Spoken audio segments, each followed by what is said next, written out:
Nizamabad parliament నియోజకవర్గ పరిధిలోని health problems పై review చేశారు మంత్రి లక్ష్మారెడ్డి. ఎంసీహెచ్ఆర్డీలో జరిగిన సమీక్ష సమావేశానికి ఎంపీ కవిత, కలెక్టర్ యోగితారాణి, కరీంనగర్ కలెక్టర్ నీతూ ప్రసాద్, జిల్లా ఎమ్మెల్యేలు పాల్గొన్నారు. జిల్లాలోని మెడికల్ కాలేజ్, ప్రైమరీ హెల్త్ సెంటర్ల సమస్యలను మంత్రి దృష్టికి తీసుకువెళ్లారు. సాయంత్రం 5 గంటల తర్వాత హెల్త్ సెంటర్లు మూసేయడంతో పేషెంట్లు ఇబ్బందులు పడుతున్నారని చెప్పారు.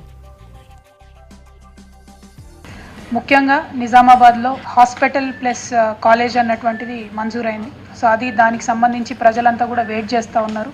మరి హాస్పిటల్ కన్స్ట్రక్షన్ ఎట్లా అవుతుంది, దానివల్ల లాభం ఏంటి, పిల్లలు ఎక్స్పాన్షను, నిజామాబాద్ హెడ్ క్వార్టర్లో ఉండేటటువంటి హాస్పిటల్ ఒక మేజర్ ఫోకస్ ఏరియాగా డిస్కస్ చేయాల్సినటువంటి అవసరం ఒకటి ఉందండి.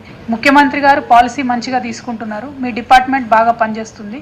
కాకపోతే కింద స్థాయి వరకు ఉండేటటువంటి వర్కర్స్ కానీ ఎంప్లాయీస్ కానీ ఆ పిహెచ్సిల ఫంక్షనింగ్ తీరు కానీ కొంత ప్రజల్ని ఇబ్బంది పెట్టే ధోరణిలో ఉంది. కాబట్టి ఒక్కసారి మీరు వాటన్నిటిని కూడా ఎగ్జామిన్ చేసి మీ డిపార్ట్మెంట్కి ఇన్స్ట్రక్షన్స్ ఇస్తే బాగుంటుంది అన్నటువంటి ఉద్దేశం. అంతేకాకుండా ఇంకా పెండింగ్ ఇష్యూస్, ప్రజల నుంచి వచ్చిన డిమాండ్స్ అన్నీ కూడా మీకు మండల్ వారీగా, నియోజకవర్గం వారీగా 1 by 1 through out the discussion చెప్పడం జరుగుతుంది. బట్ ఫస్ట్ ఆఫ్ ఆల్ ఈ ఇనిషియేటివ్ తీసుకొని మీరు మీ ఎంటైర్ డిపార్ట్మెంట్ని ఇక్కడ ఇన్వైట్ చేసి మమ్మల్ని ఇన్వైట్ చేసినందుకు ధన్యవాదాలు.